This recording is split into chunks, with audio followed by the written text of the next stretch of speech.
So I think people probably want to know if they're going to hire an attorney, they're going to hire a personal injury attorney, then do they have to pay them? How does the fee structure work, Justin? Yeah, so that's a misconception that people really worry about before they hire us, because they think, hey, lawyers are expensive. I got to put out all this money up front. I don't have that, so let's try to handle it on our own. But what they don't realize is we handle these cases on a contingency, and so what that means is we don't get paid unless we win their case. So we assume all the risk, we front all the costs, and at the end of the case, when we get a recovery, whether that's through settlement or verdict, that's where we charge a percentage off of the fee. So all that the client ever has to worry about is what's most important, and what's that? Their medical treatment, because we want them to get as close as possible to how they were before the accident. So if they can focus on that instead of worrying about paying your attorney, that allows us to work, and it gets a better outcome for them, both with their health and obviously not having to put money up front. But what if they lose? Well, first of all, we never plan to lose, okay? And ethically, we can't make any guarantees, obviously. But, yeah, we front all the costs, and we're assuming that risk as the lawyer. So it puts the pressure, takes it off their shoulders, and puts the pressure back on us to get them a great result. Because, one, we want to get them a recovery. And, yeah, they wouldn't have the money to pay a lawyer by the hour to pursue these kinds of cases. So to answer your question, we don't plan to lose. But yeah, there's no cost to them at all if we would lose a case. Not even the cost. We eat all that. So I think a lot of people probably don't want to have to go to court, or they're scared of court. There's probably a lot, right? We have a lot of clients. Yeah, that's the first thing is I don't want to have to go to court. And we don't have to. We're not saying that if there's a 100% guarantee that you won't, but it's really rare that we have to go all the way to trial. We pride ourselves on doing such a good job on the front end that trial isn't necessary, and we get all the money up front from the insurance policies, and everybody walks away happy. What about things like doctor's bills? What about health insurance? What if they don't have health insurance? If a client comes to us, and this is the normal case, a lot of people, believe it or not, still do not have health insurance. And if they get into an injury or an accident, it's a traumatic event. So that's definitely a worry. It's definitely a question that we see a lot of the time. So in our office, there's two ways we handle that. One, we will try to get the doctors that they are going to accept what's called a letter of protection. And essentially that is a document from our office that says, hey, the lovely law firm represents Jane Doe client. We anticipate a settlement, and we agree to pay these medical bills out of that settlement. Will you treat my client? And we have a lot of doctors in this area that will accept that. Okay, so that's one way we do it. Some doctors, though, won't do that. They want their money up front, just depending on if it's a specialty or some special kind of surgery that might need to take place. So in that case, we also work with medical lien companies, and essentially what they do is they pay the doctors directly. So the client is still able to get treatment. The doctor's getting paid, but we make the same similar agreement with the medical lien company that says, hey, medical lien company, the lovely law firm represents Jane Doe client. We're going to pay this lien off at settlement time. So the client gets their treatment. It helps their case. There's no delay in it. Doesn't hurt their health. And it also adds value to their case because there's no gaps in treatment while they're worrying about this. So it's very important, even if you don't have health insurance. If you're hurt at work, if you're hurt at a hotel or any kind of premises liability case, or just a car wreck, get the treatment that you need. Don't let that hold you back, and we can help. So speaking of a car wreck, what about property damage, or who fixes their car? Because I'm sure people think about that, right? They get concerned. Who's going to fix my car? As small as it seems, maybe. A lot of firms don't handle property damage when they sign up a car wreck. Now we do. And who I employ a former defense adjuster who used to deny and devalue and delay these claims. Yeah. And now she's working for us. And so we make sure that she looks at every car wreck that we sign up in our office. To answer your question, what does she do? Well, she makes sure they get into a rental as fast as possible, because people got to get to work, okay? If they only got one car or it's the family vehicle and they get in a wreck, well, that just shuts the whole family down. And if you're living paycheck to paycheck, that's a damn nightmare. So She makes sure the car is fixed. And on top of that, is there any loss of use? Is there any diminution in the value of the car? Because now your car's probably got a Carfax on it. It's not worth what it was worth, without a wreck on it. And then, is there any title work, salvage work, anything like that? She handles all that at my direction and gets our clients in a rental and gets them their property damage adjusted as fast as possible. So that kind of answers my next question. I mean, it doesn't. It sort of answers my next question, which is, can't people settle these things on their own? Can't they? I mean, look, somebody's in a car accident. It's a minor car accident, or it's a car, and they want to get their car fixed. Well, it kind of answers my question, because they can't really settle it on their own, because they can't hire these people to do the things that you're talking about. Right. But I mean, what would you say to somebody who did want to settle it on their own, or thought they could settle it on their own, Amy? They don't do it, because this is the thing. When an insurance company sees an unrepresented person, they pounce. And they see almost a weakness, because you don't know the law. If you've never been down this road and you're not versed in the statutes and the case law and all those other things that come with it, they're going to lowball you an offer, and they don't give you what you're entitled to under the law and what's fair. And so we see all the time these insurance companies within 48 hours of the accident, they'll have a hospital bill of $20,000 because they went into the trauma unit, and they're offering $5,000 to settle it today, and hoping that someone will bite and take it, when in reality they're entitled to so much more.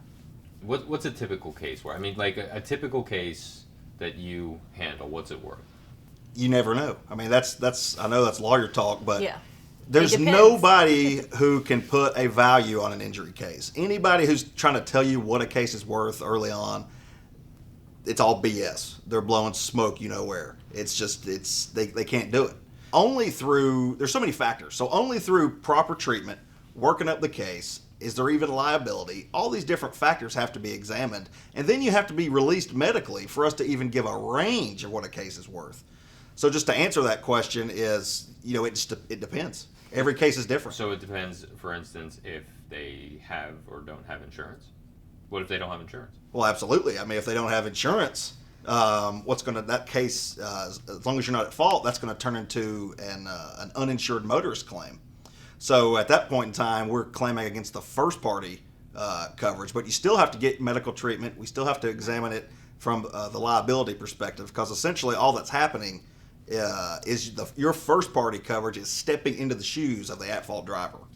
There's so many moving parts when it comes to a personal injury case. Were you hit by a drunk driver? Were they coming from a bar? What are your what kind of medical treatment that you need? It's just, there's too many what ifs to give an answer. And like Justin said, if there's an attorney that's giving you an evaluation of what your case is at the very beginning, run. Don't walk, run, because you don't know what you don't know. Yeah, and I think a lot of times people ask that question when they call after the wreck before they've even seen their primary care doctor. And at that point, they ask me what their case is worth, and I say, I don't really know, because I don't even know how injured you are. Some of these brain injuries that we handle, they don't develop for quite some time after the accident. And so it's really important that we work it up fully and the clients get better before we can make that determination. So, Amy, you mentioned a hit by a drunk driver, right? So what happens if somebody is hit by a drunk or drugged driver? Because that, I would imagine, is different than maybe, they don't even have to be hurt and they could still have a claim, right? Yeah, absolutely. And matter of fact, we tell people all the time, even if you just have a property claim, we can get to those punitive damages that are available under the law and under the insurance policy. It goes back to that, it depends, which is a lawyer's always go-to answer. Because when you're looking at drunk drivers or people that are on drugs, the whole thing it unfolds into a whole different evaluation of a case. Where were they drinking? What are your damages? Is there a dram shop involved? And so we go down that road with them. We get our investigator involved immediately, and he goes out. He's figuring out where they were drinking, what happened, investigating the car, the whole shebang. That way we can better evaluate what we need to do next. What is a dram shop?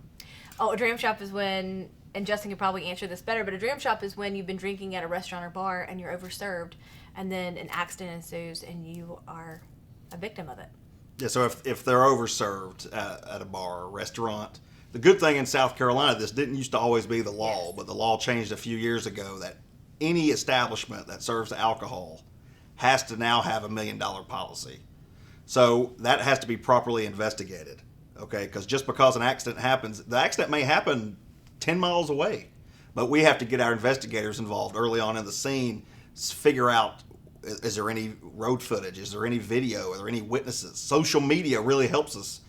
Believe it or not, they're posting pics, and we will get all that and then kind of reverse engineer, where was this person overserved? Sometimes we find multiple bars, and we can go after each bar's insurance policy, which is great for the injured person because you can't count on that car policy. The auto policies in South Carolina are just $25,000, $50,000 minimum, and unfortunately, that's what most of the policy limits are. So if there's severe injuries, being able to pull back to those large commercial policies is the way to go. And if they're overserved, that's the route we take to pursue the recovery.